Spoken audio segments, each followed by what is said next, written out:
The meeting was supposed to be routine, budget review, landscaping updates, parking reminders, until my husband raised his hand. It was a simple question. Can we see a breakdown of how the reserve funds are being used? Silence. Not confusion, not discussion. Silence. Karen, HOA president for 6 years, slowly lowered her pen. Her smile stayed in place, but her eyes hardened. The financials are available in the annual summary. Yes, he replied calmly, but that doesn't show line-by-line expenditures. Murmurs began around the room. Neighbors shifting, looking down, avoiding eye contact. Karen adjusted her blazer. Are you suggesting misconduct? No, he said. We're just asking for transparency. That word. Transparency. Something changed in her face. The meeting ended quickly after that. No answers, no breakdown. Just a reminder about community harmony. That night, I told my husband maybe we should have left it alone. He said if everything was legitimate, there shouldn't be a problem. We were wrong. The first violation letter came 3 days later. Improper trash bin placement. We had lived there for 4 years. Never a single violation, until we asked questions. That was the moment we realized something. This wasn't about rules. It was about control. And we had just challenged it. The second violation came the next week. Garage door left open beyond permitted time frame. We checked our security camera. It had been open for 12 minutes. The rule allowed 15, still $75 fine. Then came another. Improper lawn edging. Then another. Holiday decorations not approved. It was February. We had no decorations. That's when we started documenting everything.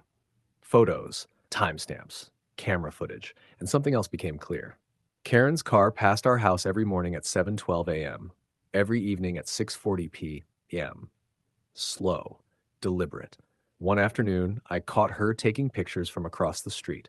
When I walked outside, she didn't flinch. You'll receive documentation, she said with that same calm smile. The fines escalated. 75, 150, 200. Neighbors stopped waving, stopped talking. One quietly told us, just comply. It's easier. Easier. That word again. We attended the next meeting with printed evidence, video proof of false claims, time-stamped photos. Karen didn't even look at them. Violations are determined at the board's discretion. The board didn't speak, didn't object, didn't question. They just nodded. We went home that night with $1,300 in new fines for things that didn't exist. And for the first time, I felt afraid because this wasn't random. It was retaliation, and it was escalating. The certified letter arrived on a Tuesday. Notice of lien pending due to unresolved violations. Total owed $18,450. I reread the number 3 times, $18,000 for trash bins, for grass, for things that never happened. We requested mediation. Karen declined. We requested a hearing with a neutral party. Denied.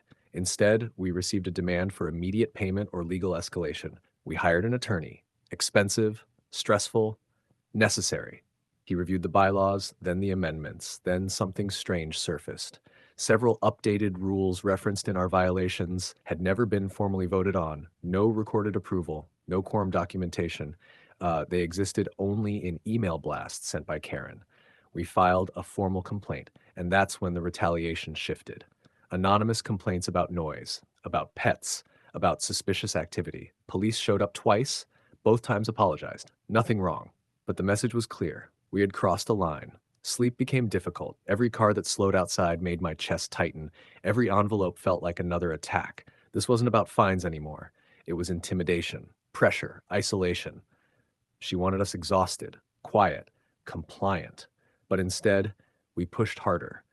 If she did this to us, how many others had stayed silent? The investigation took months, but once it started, everything unraveled. Financial discrepancies, unapproved amendments, selective enforcement records showing patterns, the same 3 homeowners fined repeatedly, the same exemptions granted to Karen's allies. At the emergency HOA session, the clubhouse was full, standing room only. For once, people spoke. Stories poured out. Daily fines. Threats. Intimidation. Karen attempted to interrupt. No one is above compliance. But the documents were projected onto the screen. Vote records missing, budget gaps unexplained, unauthorized rule changes. The board members looked pale. One resigned on the spot. A motion was called, vote of removal. The count wasn't closed. Karen lost immediately. The lien against our home was dismissed weeks later. Fines voided. Legal fees reimbursed after settlement. But the emotional toll, that lingered. We questioned HOA-Karen. and the retaliation began. But so did the exposure. If you've ever faced retaliation for asking questions in your HOA, workplace, or community, share your experience in the comments. Like, subscribe, and share. Because when power goes unchecked, it doesn't stop on its own. It has to be confronted.